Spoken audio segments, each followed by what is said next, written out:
ಪಲಾವ್ಗೆ ಮತ್ತೆ ಬಿರಿಯಾನಿ ಜೊತೆಲಿ ತಿನ್ನುವಂತಹ ಮೊಸರು ಬಜ್ಜಿನ ಹೇಗ್ ಮಾಡೋದು ಅಂತ ಹೇಳ್ಕೊಡ್ತಾ ಇದ್ದೀನಿ। ಈ ಮೊಸರು ಬಜ್ಜಿಗೆ ಮನೆಯಲ್ಲೇ ಇರುವಂತಹ ಕಡಿಮೆ ಇಂಗ್ರೀಡಿಯೆಂಟ್ಸ್ ಸಾಕು, ತುಂಬಾನೇ ಸಿಂಪಲ್ ಆದ ರೆಸಿಪಿ ಇದು। ಈ ಮೊಸರು ಬಜ್ಜಿ ಮಾಡ್ಲಿಕ್ಕೆ ಏನೆಲ್ಲ ಇಂಗ್ರೀಡಿಯೆಂಟ್ಸ್ ಬೇಕು ಅಂತ ನಾನು ಡಿಸ್ಕ್ರಿಪ್ಷನ್ ಬಾಕ್ಸ್ ನಲ್ಲಿ ಕೊಟ್ಟಿರ್ತೀನಿ, ದಯವಿಟ್ಟು ಚೆಕ್ ಮಾಡಿ। ಈಗ ಮೊಸರು ಬಜ್ಜಿ ಹೇಗ್ ಮಾಡೋದು ಅಂತ ನೋಡೋಣ। ಒಂದು ಬೌಲ್ಗೆ 1 ಕಪ್ ಆಗುವಷ್ಟು ಮೊಸರನ್ನ ಹಾಕೊಳ್ಬೇಕು।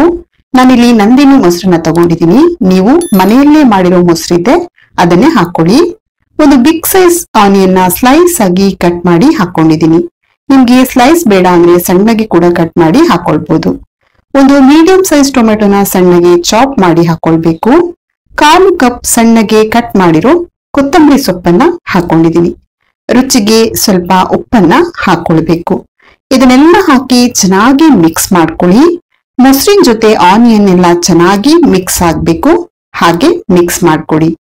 ಸಬ್ಸ್ಕ್ರೈಬ್ ಮಾಡದೆ ಯಾರೆಲ್ಲ ವಿಡಿಯೋನ ನೋಡ್ತಾ ಇದ್ದೀರಾ ದಯವಿಟ್ಟು ಸಬ್ಸ್ಕ್ರೈಬ್ ಮಾಡಿ, ಹಾಗೆ ಪಕ್ಕದಲ್ಲಿ ಬರುವ ಬೆಲ್ ಬಟನ್ ಅನ್ನ ಪ್ರೆಸ್ ಮಾಡಿ।